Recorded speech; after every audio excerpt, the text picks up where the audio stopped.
So today we're going to talk about dividing by a decimal. The good news is you divide the same way you've always divided. There's just one extra step with the decimal.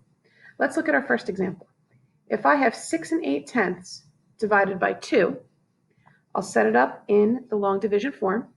This first number is the thing that's being divided, the dividend. So we're going to put that inside the symbol. The 2 is our divisor. That's going to go outside the symbol. Now we're going to divide as we've always divided. I'm going to ignore the decimal point for just a moment. 6 divided by 2 is 3. 3 times 2 is 6. We'll subtract and bring down. I'm going to jump this decimal point directly on top of where it is. Then I'll continue dividing. 8 divided by 2 is 4. 4 times 2 is 8. Subtract and we have no remainder. So the answer for this would be 3 4/10. Let's look at another example. If I have 7 7/10 divided by 14, I'll set it up in the symbol. Dividend goes inside, divisor goes outside.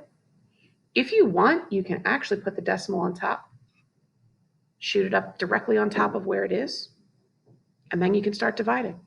Can I do 7 divided by 14? No. Sometimes you'll put an X. That's a trick that you learn to make sure that you're putting things in the right place.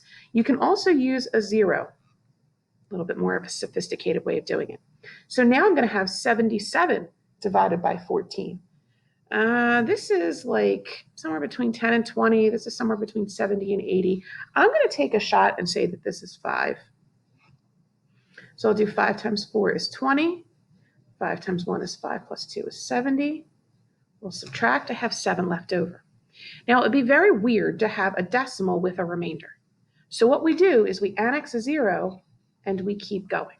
And you can do as many zeros on the end as you need to. So now I've got 70 divided by 14. We know that that's 5. Subtract and I get 0. So my answer is 55/100. Let's do one more. Let's say that I have $6.74 and I need to split that among 3 people. So we'll set it up in our division. 674 divided by 3. I'm going to jump that decimal right to the top, immediately above where it is. 6 divided by 3 is 2. 2 times 3 is 6. Bring down my 7. 7 divided by 3 is 2. 2 times 3 is 6. Subtract. Bring down a 4. 14 divided by 3 is 4. 4 times 3 is 12.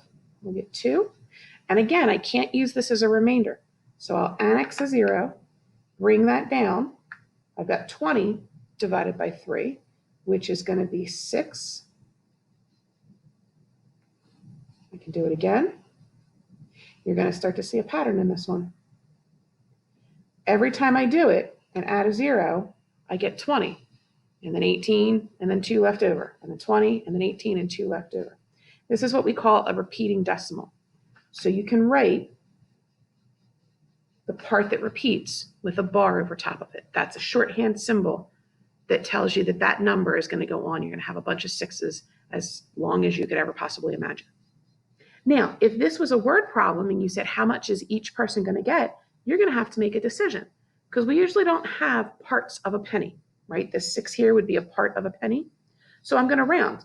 Is this 6 going to make this be $2.24 or $2.25? It's going to make it round up. So I would each person would get about $2.25. This is the more precise answer, but this is the answer that we would use in real life because we can't have a part of a penny. So to summarize, your division is the same as it's always been. The only difference that we have today is that you're going to have a decimal that jumps up on top exactly where it's at. And you might need to add some zeros at the end to annex some zeros so that you can continue your division.